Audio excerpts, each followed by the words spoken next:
সাজগোজ ভালো জিনিস, কিন্তু এই কন্ডম দিয়ে স্টেজ সাজাতে এইটি শিখেছে কিনা এ দেখলেও লজ্জা করে, আর মাঝে মাঝে একটা টাটাস করে ফুটবে, আর সবাই আমার দিক বাদ দিয়ে ওই দিক চেয়ে থাকবে।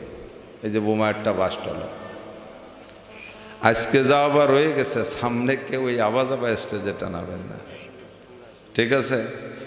না বললি পারা তো চলতে থাকবে। এই জন্য বলা আমাকে দায়িত্ব, বক্তারা যদি সামাসামি না করে দেয়, পেটের মধ্যে হজম করে চলে যায়, তাহলে এটা থেকেই যায়। আপনারাই কিয়ামতে অনেক অভিযোগ আমাদের নামে দেবেন যে আল্লাহ, আমরা তো মানার জন্য প্রস্তুত ছিলাম, বর্ষা বাদলের দিন করো, তাহলে লানাকুনান্না মিনাল খাসিরিন, যত ক্ষতিগ্রস্ত আছে তাদের মধ্যে তাদের দলভুক্ত হয়ে যাব, আমিও ক্ষতিগ্রস্তদের অন্তর্ভুক্ত হয়ে যাব। এই কথাটা আল্লাহরে বললাম, কিন্তু এর মধ্যে কি আল্লাহর কাছে ক্ষমা চাইছেন? বোঝেন নাই, ক্ষমা চান নাই, শুধু বলছেন যে আমি অন্যায় করছি, যদি ক্ষমা না করো তাহলে আমি ক্ষতিগ্রস্ত হয়ে যাব। তাহলে এবার আল্লাহ কি বলতে পারে, তাই তুমি ক্ষমা চাও, আমি ক্ষমা না চাই, বিরহমাতিকা ইয়া আরহামার রাহিমিন। আল্লাহ কয় তুমি যা বলছো কথা সত্যি কথা, আকাম যা করছো তুমি তওবা করো নাই, মাফ চাও নাই, তোমার দোলাই হবে, তুমি ক্ষতিগ্রস্তদের অন্তর্ভুক্ত হবা। কাজেই রব্বানা যালামনার পরে কি পড়তে হবে? প্রথম মুনাজাত খেয়াল করেন, রব্বানা যালামনা আনফুসানা ওয়া ইল্লাম তাগফির লানা ওয়া তারহামনা লানাকুনান্না মিনাল খাসিরিন। আমি আমার আত্মার উপরে, নফসের উপরে সীমা লঙ্ঘন করেছি, অত্যন্ত জুলুম করেছি, যদি তুমি ক্ষমা না করো তাহলে আমি ক্ষতিগ্রস্তদের অন্তর্ভুক্ত হয়ে যাব। কাজেই রব্বানা ফাগফির লানা দুনুবানা, আল্লাহ তুমি আমার জীবনের সব গুনাহ মাফ করে দাও। এই হলো মুনাজাত করতেছেন, এই হলো চাইতেছেন। এতক্ষণ চান না, এতক্ষণ আল্লাহরে আপনি বিষয়টা বুঝাইছেন যে ঘটনা কি হয়ে গেছে। ফাগফির লানা দুনুবানা ওয়া কাফির আন্না সাইয়্যাতিনা, ক্ষমা করে দেন, আর আমল নামা থেকে কাফফারা, কাফির মানে মিটাই দেওয়া, মুছে দেন, ক্ষমা করে দেন। এদিক তাকান, একটা দাগ একটা লিখছেন, একটা কিছু লিখছেন, লেখার পরে ওইটাকে আপনি কেটে দিয়েছেন, কলম দিয়ে কেটে দিয়েছেন, কাটার পরও ওর ভিতরে দাগগুলো থেকে যায় না?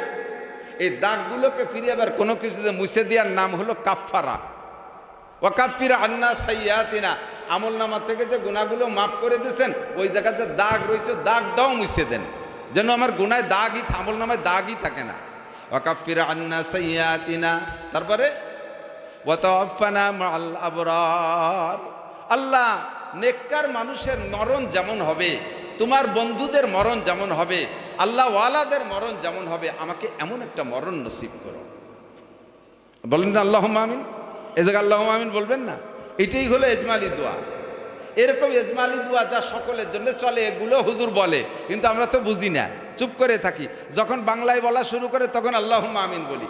এবার বাংলায় বলা শুরু করছে, হুজুরির বেতন কমে গেছে, আল্লাহ বেতন বাড়ায় দাও, আল্লাহুম্মা আমিন। হুজুরির বেতনের দোয়া করে, আমরা কই আল্লাহুম্মা আমিন। হুজুরির মাইয়ের বিয়ে হয় না, হুজুর সেটা বলতেছে, সে জায়গা বলি আল্লাহুম্মা আমিন। হুজুর মালি মামলায় পড়ছে, সেই জায়গাকে আল্লাহ মামলা থেকে উদ্ধার করো, আমরা কই আল্লাহুম্মা আমিন। আমার যত প্রয়োজন আছে সেগুলো বলে না, কাজে আমারটা আমাকে বলতে হবে, আমারটা আমাকে বলতে হবে, আমারটা হুজুরকে দিয়ে বলানো যাবে না, আর আমার সব কিছু বলাও যায় না। যদি আমি বলি যে হুজুর আমি তো 10টা মেয়ে দেখছি, বিয়ে হয় না, আজকে নামাজের পরে একটু মুনাজাত করে দিয়েন, হুজুর এবার নামাজের পরে জোরে জোরে মুনাজাত শুরু, আল্লাহ আল্লাহ আমাকে নানটুর বিয়ে হয় না, ওর বয়স 45 বছর, আল্লাহ তুমি ওর একটা বিয়ের ব্যবস্থা করে দাও। এই মুনাজাতের পরে নানটুর রাস্তায় গেলি ওর দিক মানুষের থুক মারবে না, মানুষও হাসবে না, এ নানটু তোর বিয়ে হয় না, আর কি নান্টু বাজারে যেতে পারবে? কালামুল্লাহ চাচা দোয়া কাছে হুজুরি কাছে, হুজুর আমার ছোটো মেয়েটার বয়স 41 বছর, বিয়ে হয় না, নাম তার কাজলি, একেবারে চেহারা আল কাতরাতুন নিসা, তার জন্য একটু দোয়া করেন যেন তার বিয়ে হয়। হুজুর জোরে জোরে মাইকে দোয়া করে দিল। এবার কাজলিও বিটিকের মধ্যে যাইতে পারবে না, চাচাও মানসির মধ্যে যেতে পারবে না। আপনার মাইয়ের বিয়ে হয় না, এই মানুষে হাসাহাসি করবে কি করবে না, কিন্তু এই সমস্যাটা তো জানাইতে হবে কালামুল্লাহ চাচার শেষ রাত্রি আল্লাহর কাছে। কথা এসে গেল বলে যাচ্ছে অজন্য দিক। এই জন্য দোয়া করবো কার কাছে? ওই যা সালতুম ফাসআলুল্লাহ, যার যার দোয়া সেইটাই নির্জনে করবেন। বরঞ্চ যদি দোয়া হুজুরে দিয়ে করান, অনেক সময় হুজুর আপনার বিপক্ষ দোয়া করে দিতে পারে, হুজুর ভালো আরবি জানে, আপনি জানেন না। এমন এমন দোয়া আরবিতে মোনাজাতে মারিয়ে দিচ্ছে, যাতে আপনার গোষ্ঠী শুদ্ধ উদ্ধারে দিচ্ছে। ইমাম সাহেবের চাকরি ছুটানোর জন্য সভাপতি, সেক্রেটারি, কমিটি সব কজন উঠে পড়ে লাগছে যে এবার কোনো ভুল করলে হুজুরটে চাকরি ছুটোই দেবো। হুজুর তার টের পাইয়া মুনাজাতের মধ্যে দোয়া করে আরবিতে, এদিক তাকান, মুনাজাত করে আরবিতে, হুজুরকে আল্লাহুম্মা খুজ আদাই। যে কয়জন মুনাজাত করতে বইছে সেই কয়জনই হুজুরের শত্রু, সে কয়জন হুজুরের সাথে কয় আল্লাহুম্মা খুজ আদাই, সবাইকে আল্লাহুম্মা আমিন। কি কইছে জানেন? আল্লাহ যে কয়টা আমার চাকরি ছুটানোর জন্য লাগছে ওই কয়টারে ধরো, আর সেই কয়টাই কয় আল্লাহুম্মা আমিন, তার মানে আল্লাহ ঠিক আছে ধরো। ইমাম সাহেবকে আল্লাহুম্মা জালজিল আকদামাহুম, আল্লাহ ওই কয়টার পায়ের নিচের মাটি সরাই দাও, সেই কয়জনকে আল্লাহুম্মা আমিন। আল্লাহুম্মা সাত্তিত সামলাহুম, আরবিতে দোয়া হতেছে, আপনি তো বুঝতেছেন, আপনি তো মনে হতেছেন যে ঝাড়িয়ে দিচ্ছে আমাকে দোয়ারে, কিন্তু কইতেছে তো আপনার পাইন মেরিয়ে ছেড়িয়ে দিচ্ছে। আল্লাহুম্মা সাত্তিত সামলাহুম, আল্লাহ ওদের দলের ভিতরে বিচ্ছিন্ন সৃষ্টি করে দাও। আল্লাহুম্মা সাব্বিত উজুহাহুম, আল্লাহ ওদের মুখ কালা করে দাও। আল্লাহুম্মা খালিফ বাইনা কালিমাতিহিম, আল্লাহ ওদের মধ্যে মতানৈক্য সৃষ্টি করে দাও। আল্লাহ এই একটা একটা করে আরবিতে দোয়া করতেছে, সব আপনাকে এই কজনের বিপক্ষে, আর আপনারাই কইতেছেন আল্লাহুম্মা আমিন। ঠিক আছে, আল্লাহ কবুল করে নাও। والصلاة والسلام على من لا نبي بعده أما بعد فأعوذ بالله من الشيطان الرجيم بسم الله الرحمن الرحيم ولو أن أهل القرى آمنوا واتقوا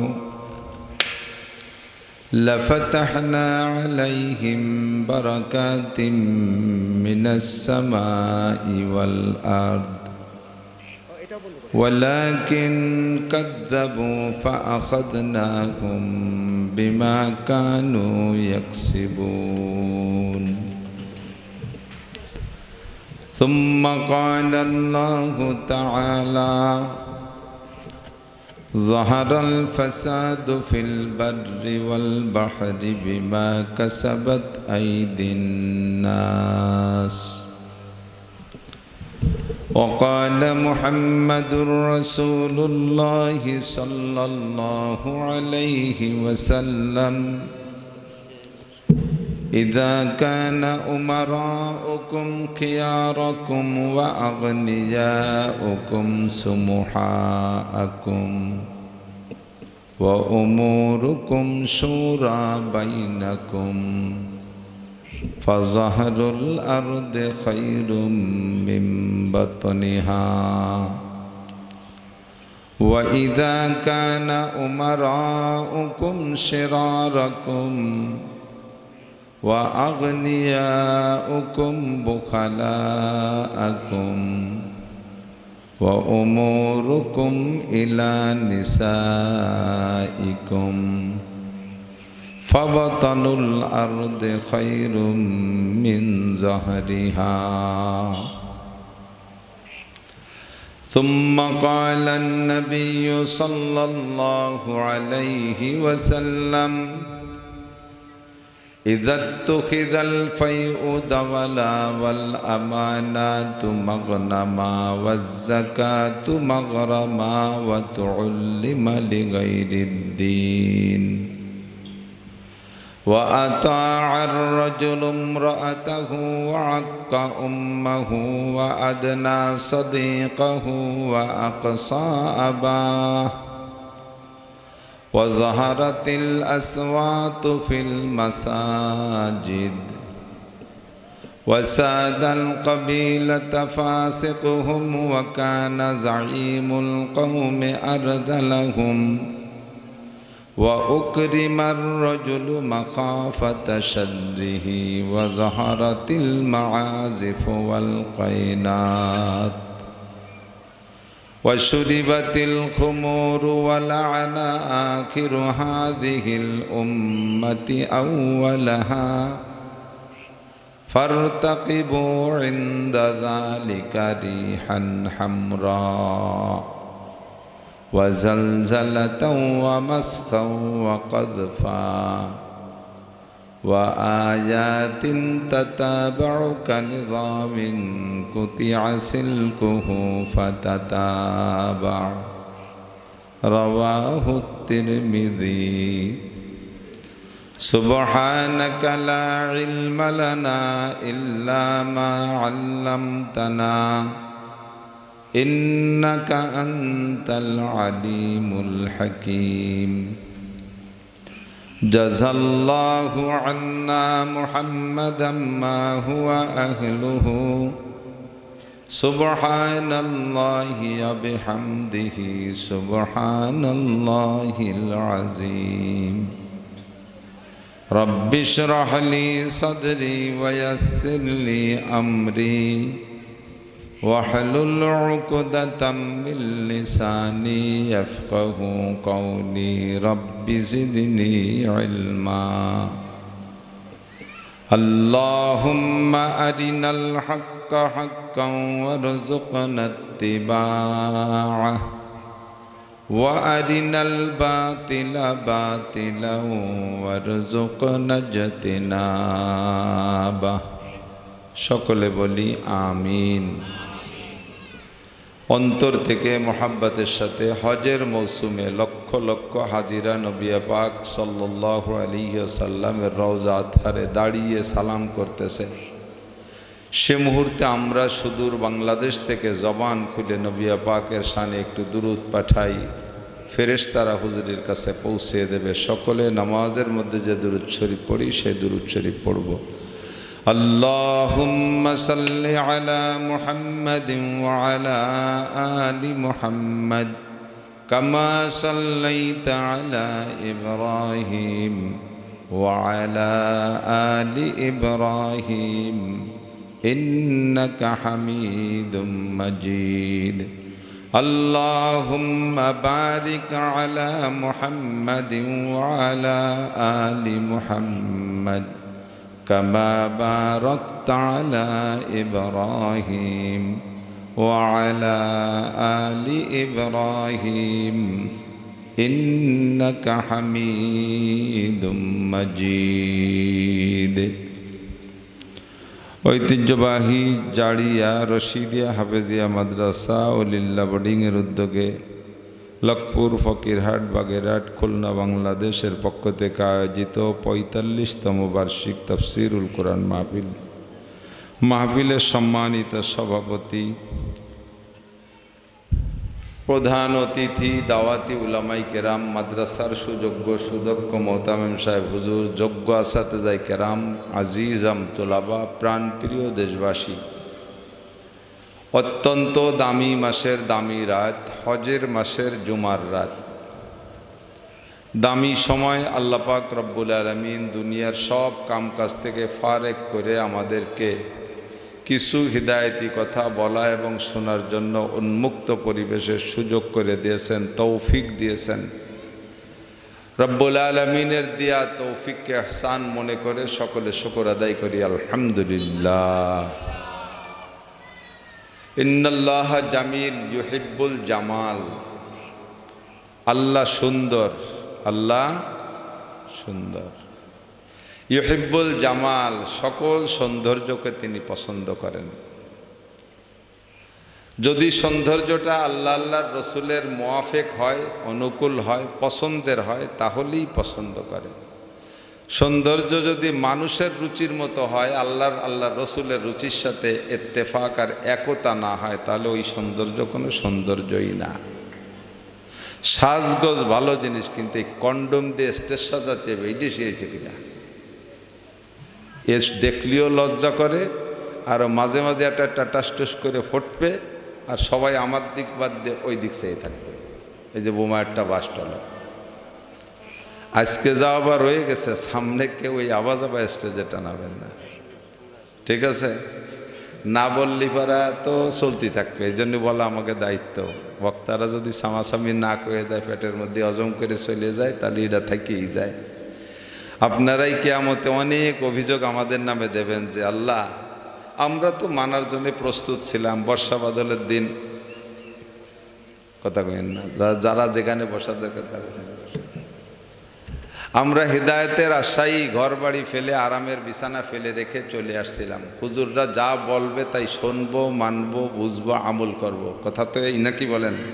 শুনবো, বুঝবো, একটু বলেন, শুনবো, বুঝবো, মানবো, আমল করব। চারটি কাজ।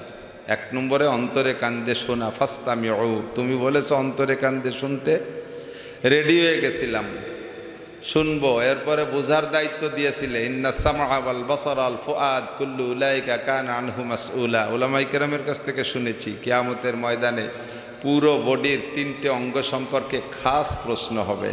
কয়টা অঙ্গ?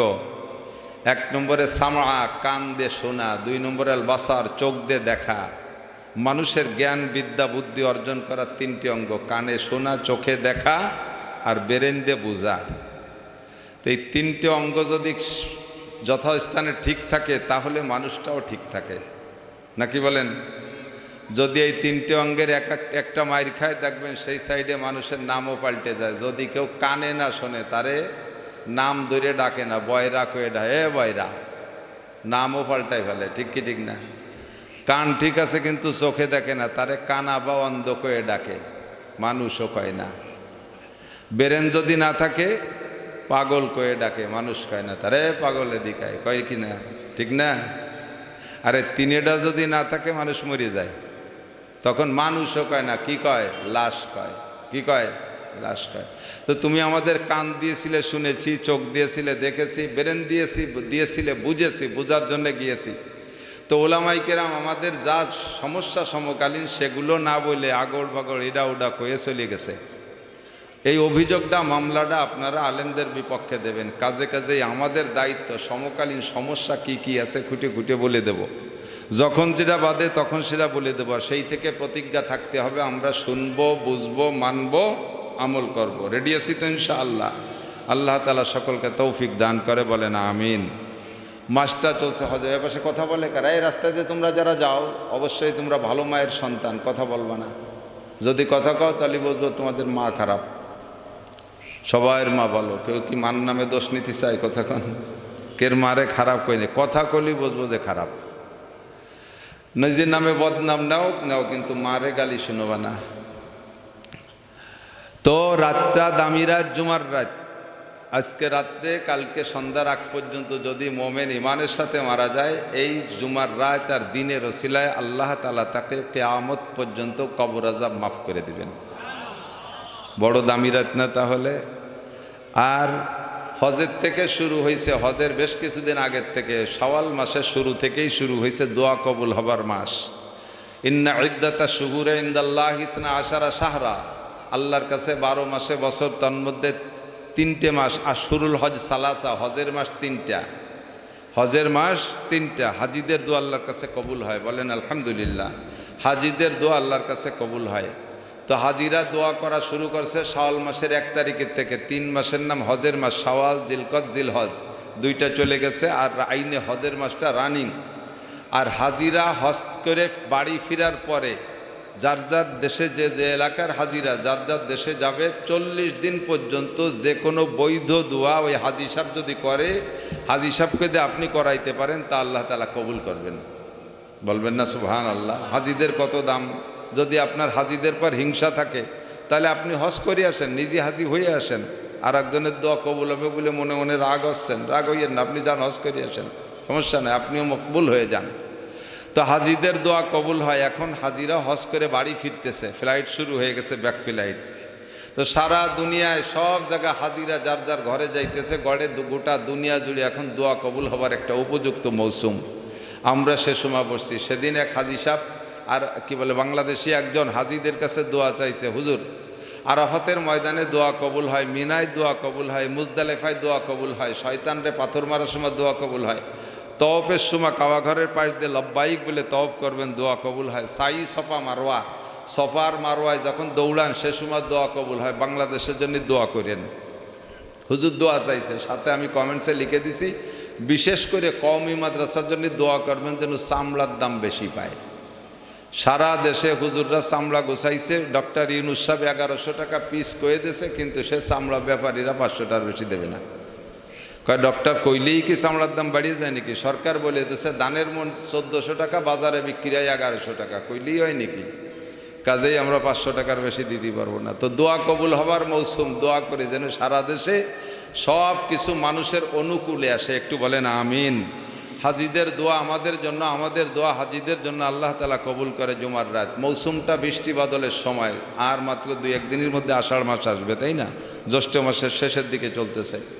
তো যে সময় যা সে সময় তা হওয়াটাই নিয়ামত। শীতের সময় শীত হওয়া নিয়ামত, গরমের সময় গরম হওয়া নিয়ামত, বৃষ্টির সময় বৃষ্টি হওয়া নিয়ামত, ঝড়ের সময় কিছু ঝড় টড় হওয়া একেবারে খারাপ না। পুরন ডালডুল ভেঙে চুরে পড়ে গাছগুলো ফ্রেশ হয়ে যায়। এই জন্য ঝড় বাতাস কিছু হওয়াও নিয়ামত। তো এ সময় বৃষ্টি হওয়াটা নিয়ামত। বহুত ক্ষেত খামারে বৃষ্টির প্রয়োজন, কেন বৃষ্টি হচ্ছে না আল্লাহ জানে। ঈদের আগের দিন শুক্রবারে বৃষ্টি নামছে আমাদের অধিকার, এ পাশ পর্যন্ত গড়ে নামে নাই, গতকালকে সামান্য একটু নামছে। প্রচণ্ড গরম। আল্লাহ তাআলা আমাদের দোয়া কবুল করুন, প্রয়োজন পরিমাণ বৃষ্টিরও ব্যবস্থা করে দিক। ফাঁকে নিয়ামত, মাহফিলও একটা নিয়ামত। আলী হুসাইন আমার মাদ্রাসার সুলতান শাহী মাদ্রাসা, ওই আমার গ্রামের নাম কইতে যে খালি কইছে শাহী গোড়াদার সুলতানুল মাদ্রাসা, শুরুতে সুলতান আছে কিন্তু সুলতান শাহী গ্রামের নাম।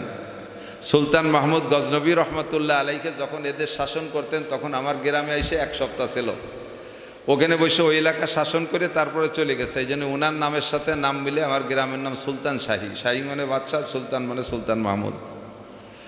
তো আমার মাদ্রাসায় এই কয়দিনের মধ্যে কোনো বৃষ্টি বাদলই নেই। আমার মাদ্রাসার মাঠে অনেক বড় মাহফিল হয়। আপনাদের আলী হোসেনের যে মাহফিল, যে আলী হোসেন মাইক, যে এই আলী হোসেনের মাইক গত বছর নিয়েছে, অত্যন্ত সুন্দর সার্ভিস দিয়েছে, ওর সাথে একটা ভালো সম্পর্ক। এই বর্ষাকালকে সামনে বাধায় ও গেছে দাওয়াত দিতে এই মাহফিল কর্তৃপক্ষের পক্ষ থেকে। আমি বললাম যে বৃষ্টি বাদল হলে কয় যাওয়া হবে, মসজিদ আছে ইনশাআল্লাহ।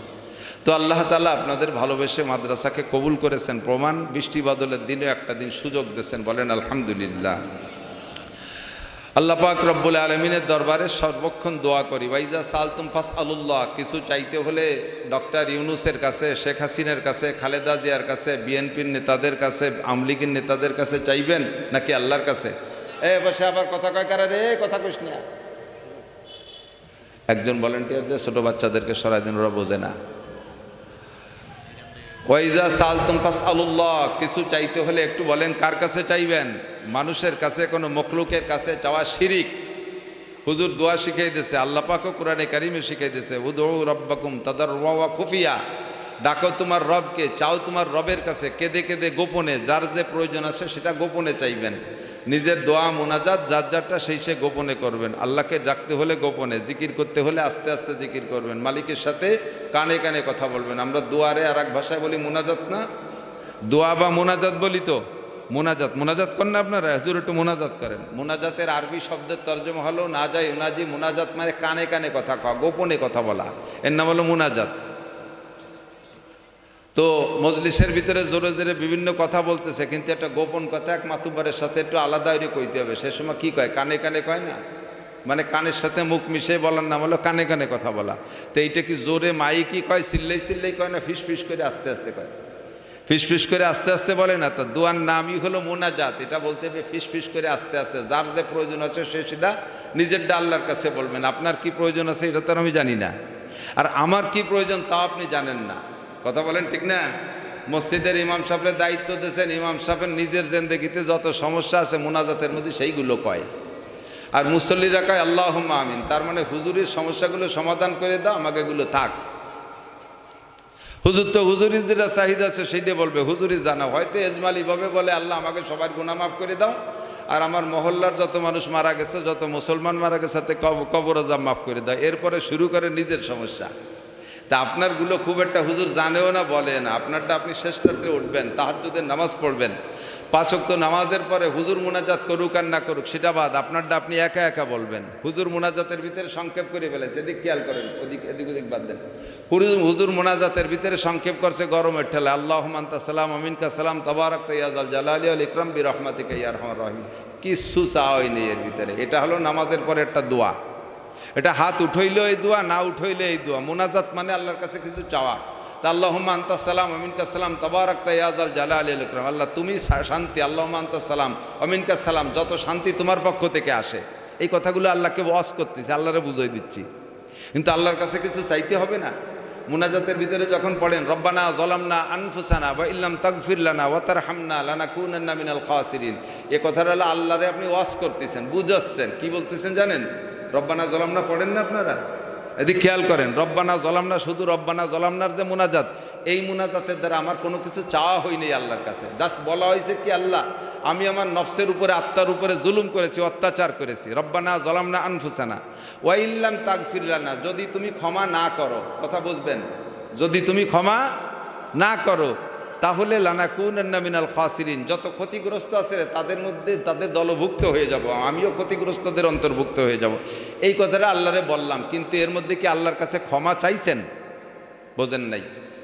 ক্ষমা চান নাই, শুধু বলছেন যে আমি অন্যায় করছি, যদি ক্ষমা না করো তাহলে আমি ক্ষতিগ্রস্ত হয়ে যাব। তাহলে এবার আল্লাহ কি বলতে পারে, তা তুমি ক্ষমা চাও, আমি ক্ষমা না চাইয়া বিরহমাতিকা ইয়া আরহামার রাহিমিন। আল্লাহ কয় তুমি যা বলছো কথা সত্যি কথা, আকাম যা করছো তুমি তওবা করো নাই, মাফ চাও নাই, তোমার ধোলাই হবে, তুমি ক্ষতিগ্রস্তদের অন্তর্ভুক্ত হবা। কাজেই রব্বানা যালামনার পরে কি পড়তে হবে? প্রথম মুনাজাত খেয়াল করেন, রব্বানা যালামনা আনফুসানা ওয়া ইল্লাম তাগফির লানা ওয়া তারহামনা লানাকুনান্না মিনাল খাসিরিন।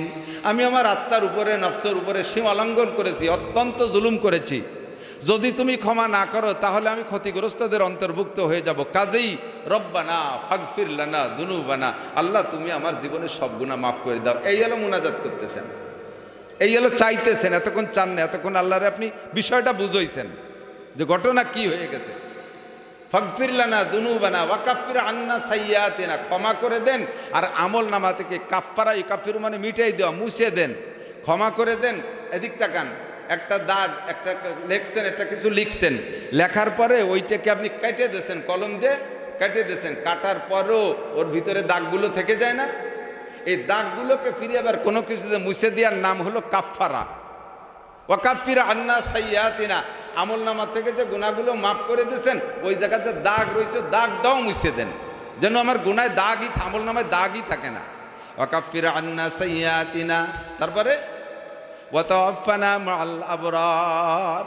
আল্লাহ, নেককার মানুষের মরণ যেমন হবে, তোমার বন্ধুদের মরণ যেমন হবে, আল্লাহ ওয়ালাদের মরণ যেমন হবে, আমাকে এমন একটা মরণ নসিব করো। বলেন না আল্লাহুম্মা আমিন? এই জায়গায় আল্লাহুম্মা আমিন বলবেন না? এটাই হলো ইজমালি দোয়া।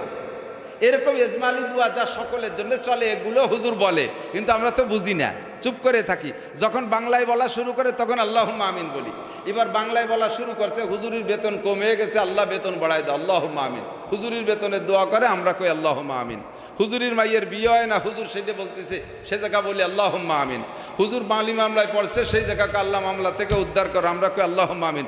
আমার যত প্রয়োজন আছে সেগুলো বলে না, কাজে আমারটা আমাকে বলতে হবে, আমারটা আমাকে বলতে হবে, আমারটা হুজুরকে দিয়ে বলানো যাবে না, আর আমার সব কিছু বলাও যায় না।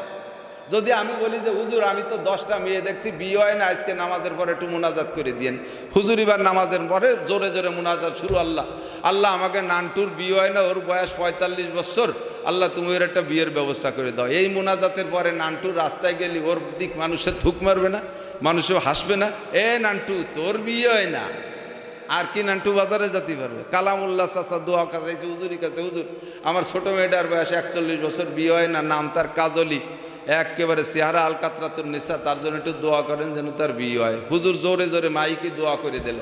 এবার কাজলিও বিটিকের মধ্যে যাইতে পারবে না, চাচাও মানুষের মধ্যে যেতে পারবে না, আপনার মাইয়ের বিয়ে হয় না, এই মানুষে হাসাহাসি করবে কি করবে না। কিন্তু এই সমস্যাটা তো জানাইতে হবে কালামুল্লাহ চাচার শেষ রাত্রি আল্লাহর কাছে, কথা এসে গেল বলে যাচ্ছে অজন্য দিক। এই জন্য দোয়া করবো কার কাছে? ওই যা সালতুম ফাসআলুল্লাহ, যার যার দোয়া সেই নির্জনে করবেন। বরঞ্চ যদি দোয়া হুজুরে দিয়ে করান, অনেক সময় হুজুর আপনার বিপক্ষ দোয়া করে দিতে পারে, হুজুর ভালো আরবি জানে, আপনি জানেন না। এমন এমন দোয়া আরবিতে মোনাজাতে মারিয়ে দিচ্ছে যাতে আপনার গোষ্ঠী শুদ্ধ উদ্ধারে দিচ্ছে। ইমাম সাহেবের চাকরি ছুটানোর জন্য সভাপতি, সেক্রেটারি, কমিটি সব কজন উঠে পড়ে লাগছে যে এবার কোনো ভুল করলে হুজুরটে চাকরি ছুটোই দেবো। হুজুর তার টের পাইয়া মুনাজাতের মধ্যে দোয়া করে আরবিতে, এদিক তাকান, মুনাজাত করে আরবিতে, হুজুরকে আল্লাহুম্মা খুজ আদাই। যে কয়জন মুনাজাত করতে বইছে সেই কয়জনই হুজুরের শত্রু, সে কয়জন হুজুরের সাথে কয় আল্লাহুম্মা খুজ আদাই, সবাইকে আল্লাহুম্মা আমিন। কি কইছে জানেন? আল্লাহ যে কয়টা আমার চাকরি ছুটানোর জন্য লাগছে ওই কয়টারে ধরো, আর সেই কয়টাই কয় আল্লাহুম্মা আমিন, তার মানে আল্লাহ ঠিক আছে ধরো। ইমাম সাহেবকে আল্লাহুম্মা জালজিল আকদামাহুম, আল্লাহ ওই কয়টার পায়ের নিচের মাটি সরাই দাও, সেই কয়জনকে আল্লাহুম্মা আমিন। আল্লাহুম্মা সাত্তিত সামলাহুম, আরবিতে দোয়া হতেছে, আপনি তো বুঝতেছেন, আপনি তো মনে হতেছেন যে ঝাড়িয়ে দিচ্ছে আমাকে দোয়ারে, কিন্তু কইতেছে তো আপনার পাইন মেরি ছেড়িয়ে দিচ্ছে। আল্লাহুম্মা সাত্তিত সামলাহুম, আল্লাহ ওদের দলের ভিতরে বিচ্ছিন্ন সৃষ্টি করে দাও। আল্লাহুম্মা সাব্বিদ উজুহাহুম, আল্লাহ ওদের মুখ কালা করে দাও। আল্লাহুম্মা খালিফ বাইনা কালিমাতিহিম, আল্লাহ ওদের মধ্যে মতানৈক্য সৃষ্টি করে দাও। আল্লাহ এই একটা একটা করে আরবিতে দোয়া করতেছে, সব আপনাকে এই কজনের বিপক্ষে, আর আপনারাই করতেছেন আল্লাহুম্মা আমিন। ঠিক আছে, আল্লাহ কবুল করে নাও। তাহলে এই মহা বিপদের দোয়া হুজুরে দিয়ে করাবো কে? যার যার দোয়া সেই করবো, হুজুরিটা হুজুর করুক, আমাকে এটা আমরা করবো, ঠিক আছে না? বৃষ্টি চাইবো কার কাছে? পানি চাবো কার কাছে? রোদ চাইবো কার কাছে? টাকা পয়সা কার কাছে? সুখ শান্তি কার কাছে? একটু বলেন, সুখ শান্তি কার কাছে চাইবেন? শান্তির আশায় সকলে ঘুরি। আপনারা শান্তি চান কি চান না আমি জানি না, আমি কখনো অশান্তি চাই না, আমি কখনো অশান্তি চাই না। পরিষ্কার সহিহ হাদিস, বুখারী শরীফের হাদিসের মধ্যে আসছে, বর্ণনাকারী সাহাবা বলেন নবী পাক সাল্লাল্লাহু আলাইহি সাল্লামের স্বভাব ছিল হুজুর রুগী দেখার খুব স্বভাব ছিল, রুগী দেখা। যদি কাফের রুগীও হতো হুজুর দেখতে যাইতেন। ইয়াদাতে মরিজ, আরবিতে বলে ইয়াদাতে মরিজ, রুগী দেখা। এটা অত্যন্ত বড় একটা ইবাদত। হাদিসে আসছে আপনি কোনো রুগী দেখার উদ্দেশ্যে ঘর থেকে বেরোইছেন, রুগীকে দেখে আবার বাসায় ফিরে আসছেন, প্রত্যেক কদমে কদমে আল্লাহ তাআলা আপনাকে নেকি দান করবেন। যে রাস্তাটুকু আপনি হাঁটলেন যেন আপনি জান্নাতের মধ্যে দিয়ে হাঁটলেন। এবং কোনো রুগীকে দেখে তার পাশে বসে দোয়া করে আসলেন, যে রোগের জন্য দোয়া করছেন আল্লাহ পাক কমপক্ষে আপনাকে ওই রোগ দেবে না। পারা যাবে না এই দোয়া করা? কাফের মুশরিককেও যদি হুজুর জানতেন যে অমুক বাড়ি একটা কাফের অসুস্থ রুগী, হুজুর তাকে দেখতে যাইতেন। তো বর্ণনাকারী সাহাবী বলতেছেন আমরা হুজুরকে সাথে নিয়ে একটা রুগী, সাহাবী রুগী, মুসলমান সাহাবী রুগীকে দেখতে গেছি। ছেলেটা যুবক, খবর পেলাম যে একেবারে দুর্বল হয়ে গেছে। তো হুজুরকে নিয়ে যাইয়া আমরা কাছে বসছি। হুজুরের স্বভাব, হুজুর তো মুস্তাজাবুদ দাওয়াত, হুজুর যে দোয়া করেন সে দোয়া কবুল হয়, বহু দেখছি। তো এ জায়গাও যাইয়া বিশেষ করে রুগীদের পাশে বসে হুজুর দোয়া করতেন। তো যে দোয়াগুলো হুজুর অন্যান্য রুগীদের পাশে বসে করতেন আমরা দেখতাম তাৎক্ষণিকভাবে রুগী সুস্থ হয়ে যেত। বলেন না সুবহানাল্লাহ। আজকেও সেই দোয়াগুলো হুজুর এই রুগীর পাশে বসে করতেছে, কিন্তু রুগীর ভিতরে কোনো পরিবর্তন আসে না। রুগীটা এমন অসুস্থ, যুবক মানুষ, শুকোয়ে চামড়া গায়ের হাড়ের সাথে লেগে গেছে। হাদিসের শব্দ এভাবে ইজ খাফাতা হাত্তা সারাকাল ফারাক, এমন দুর্বল হয়ে গেছে নবজাতক ডিমের থেকে বের হওয়া পাখির বাচ্চার আওয়াজ যেমন চিউচিউ, এই লোকটার আওয়াজ ওইরকম চিকচিকন হয়ে গেছে। সে যা বলতেছে তা আমরা স্বাভাবিক কানে শুনি না, মুখের কাছে কান নিলে একটু একটু শোনা যায়, বোঝা যায়। ইসখাফাতা হাত্তা সারাকাল ফারাক। তো হুজুর দোয়া করতেছেন আর আমরা আল্লাহুম্মা আমিন বলতেছে, কিন্তু ছেলেটার ভিতরে কোনো পরিবর্তন আসে না। আমরা আশ্চর্য হচ্ছি এবং হুজুর বেশি আশ্চর্য হলেন যে এমন তো ঘটনা ঘটে না, পুরো সুস্থ না হলেও আংশিক হলেও পরিবর্তন আমার দোয়ায় হবে, কিন্তু এর ভিতরে কোনো পরিবর্তন কেন আসছে না? হুজুর সন্দেহ করে, হুজুর তো জানে না, হুজুরকে আল্লাহ জানাই দিছেন, হুজুর সন্দেহ করে ওই যুবকের কানের কাছে, মুখের কাছে কান নিয়ে, কানের কাছে মুখ নিয়ে আস্তে আস্তে জিজ্ঞেস করছে, এ যুবক তোমার কি স্মরণ আছে? ফাহাল তাকুলা ফি দোয়া শাইয়ান, কখনো কোনো দোয়া মোনাজাতের ভিতরে তুমি কিছু বলছো যেগুলো বারবার বেশি বলছো, এমন কোনো কথা তোমার মনে পড়ে? তখন যুবক ফিসফিস করে হুজুরের কানে বলতেছেন, কালা নাম, জি হুজুর, আমি যখনই দোয়া করতাম আল্লাহর কাছে বলতাম আল্লাহুম্মা আজ্জিলহু লি মা তুআকিবু ফিল আখিরা, আল্লাহ আখেরাতে জাহান্নামের যে শাস্তি আমার জন্য বরাদ্দ আছে প্রত্যেকটা মানুষের জন্য, অ্যানিম্যান এভরিবডি, মোমেন বলেন আর কাফের বলেন, প্রত্যেকের জন্য দুইটা জিনিস, প্রত্যেক মোমেনের জন্য একটা জান্নাত একটা জাহান্নাম, প্রত্যেক মোমেনের জন্য। অর্থাৎ মোমেন হওয়ার আগে তো সবাই সাধারণ মানুষ, প্রত্যেকটা মানুষের নামে একটা জান্নাত একটা জাহান্নাম বরাদ্দ আছে। তো যদি ওই মানুষটা সাবালেগ হওয়ার পরে ঈমান আনে আর ঈমানের সাথে মারা যেতে পারে, তাহলে তার জান্নাতটা সে জান্নাতে পাবে আখিরাতে যাইয়া, আর তার নামের যে জাহান্নামটা ছিল এটা তার নাম থেকে কেটে দেওয়া হবে। একটু বোঝেন, শুনতেছেন নি? আর যেই লোকটা বেঈমান হয়ে গেল আর কাফের হয়ে বেঈমান অবস্থায় মারা গেল, তার নামের যে জাহান্নাম বরাদ্দ ছিল আখিরাতে সেই জাহান্নামটা পাবে, কিন্তু তার নামে একটা জান্নাতও বরাদ্দ ছিল। আল্লাহ তাআলা বেইনসাফ করেন নাই, প্রত্যেকের নামে জান্নাত আর জাহান্নাম রাখছে। তোমার যেটা ভালো লাগে সেটা তুমি ইনকাম করে নাও, দুনিয়ার থেকে কামাই করে নাও।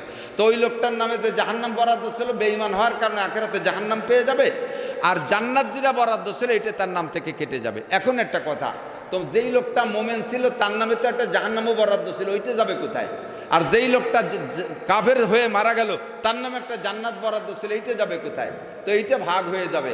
কাফেরদের নামে যে জান্নাতগুলো বরাদ্দ ছিল এইগুলো আল্লাহ তাআলা মোমেনদের মধ্যে ভাগ করে দেবে, কোন সুবহানাল্লাহ। আর মোমেনের নামে যে জাহান্নামটা বরাদ্দ ছিল এটাও কাফেরদের নামে বন্টন হয়ে যাবে, ওটা তাদেরকে ডবল ডবল করে দিয়ে দেওয়া হবে।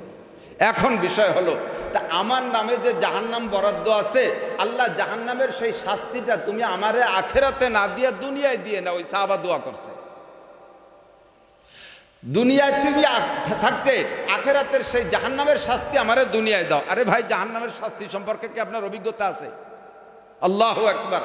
একটুক জানেন, এতটুক জানেন, আজকে একটু আগে আমার কাছে একটা লোক একটা মেসেজ পাঠাইছে যে হুজুর, জাগতিক অশান্তি এমন পর্যায়ে চলে গেছে, পারিবারিকভাবে আমার এমন একটা অবস্থা, তিনটে বাচ্চা আছে, আমার মনে চাচ্ছে বাচ্চাগুলোকে এতিম করে রেখে আত্মহত্যা করে চলে যাই।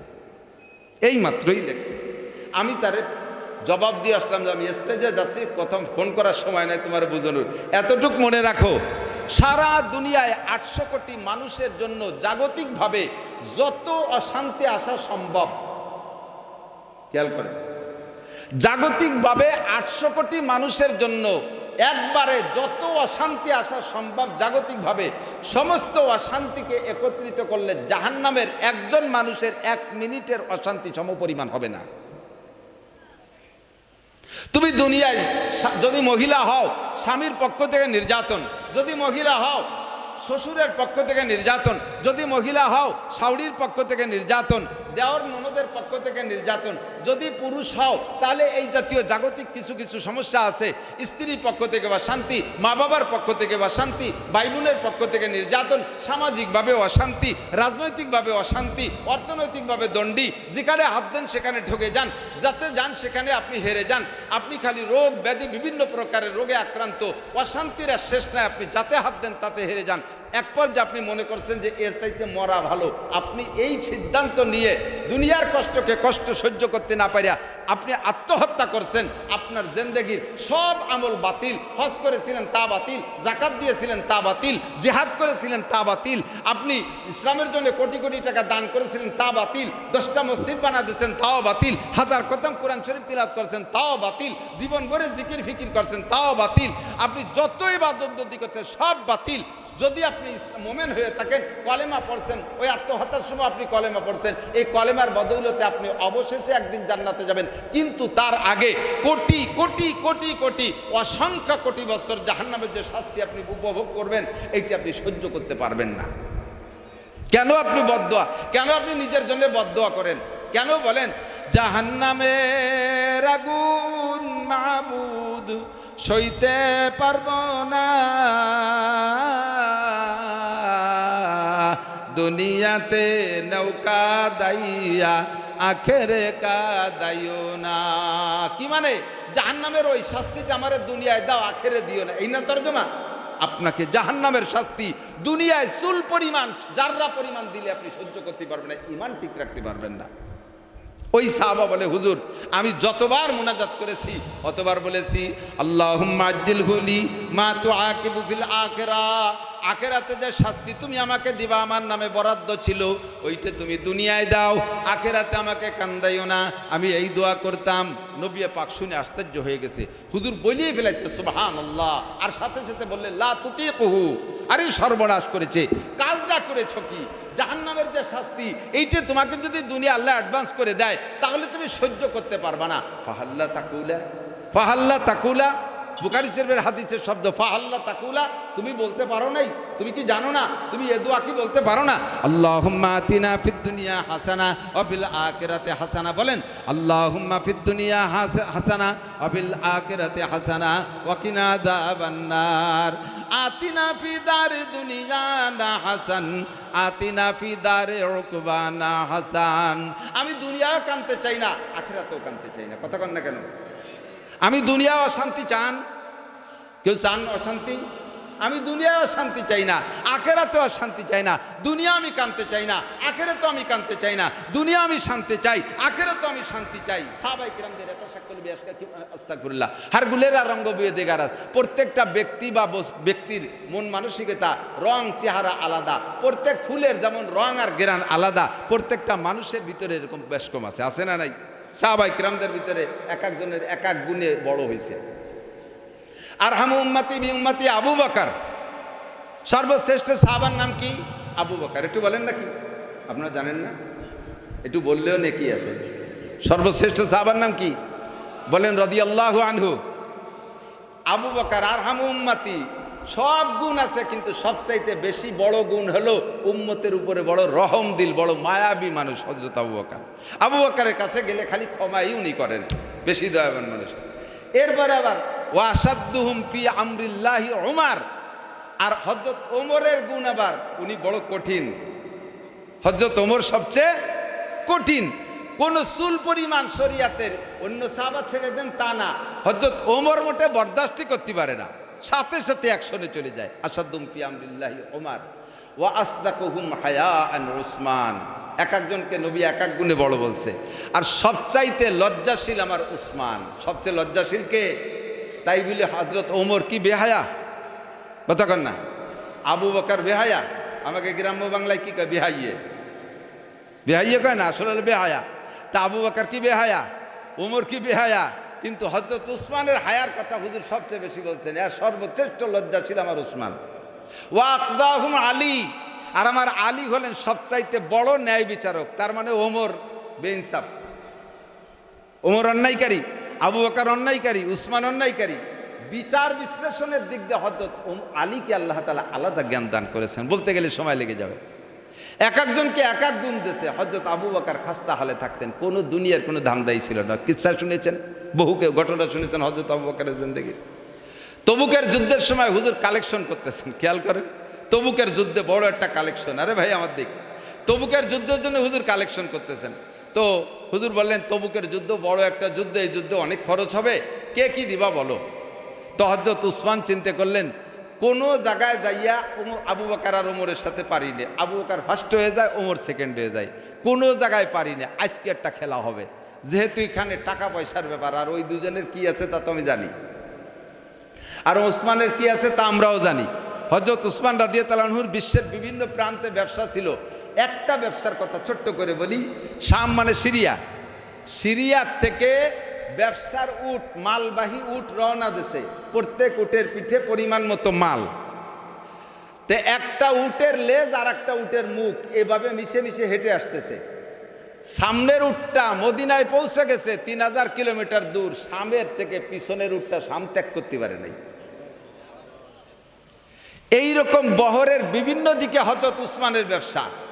তো হুজুর বললেন তবুকের যুদ্ধে মাল লাগবে, কে কি পরিমাণ দিবা? ভয় পেয়ে না, আমার ওয়াজে যেটুকু এসে গেছে সেই জায়গায় সেটুকু বলে যে মালের কথা শুনলি শোনো, তারা মনে করে এই যে মনে হয় সাদের কালেকশন শুরু করে দিল। আমি কালেকশন পারিও না বা করিও না, ফরমালে এ দিছি কালেকশন থেকে আমাকে বিরত রাখবেন, আমি কালেকশন পারি না। আমার যে জায়গা যেটা আসে সেই জায়গা সেটা বলে যাবো, ভয়তে যেন চলি যেন না টাকা দেওয়ার ভয়তে। হয়তো